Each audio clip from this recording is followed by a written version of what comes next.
preghiera per i caduti e dispersi in guerra.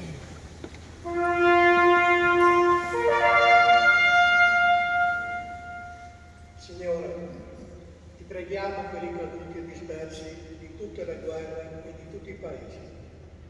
Accoglili nella tua paterna bontà e misericordia, ovunque essi si trovino, e riposino in sonno eterno, nelle nevi alpine o negli abissi del mare, nelle foibe e nelle fosse comuni.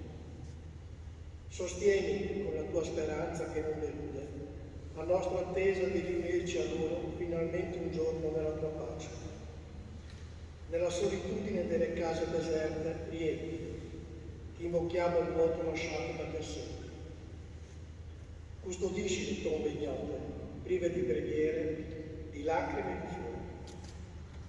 Donaci la forza di perdonare di gratitudine e di differenza dei fratelli che più non ricordano. Infondi nei capi delle nazioni consapevolezza della loro grave responsabilità, affinché dai più guerre e conflitti rendano gli uomini uno contro l'altro nemici. Noi confidiamo in te. E tu, Maria, che sei sempre vicina ai tuoi figli, che più soffrono, accendi a questa supplica presso Gesù Cristo.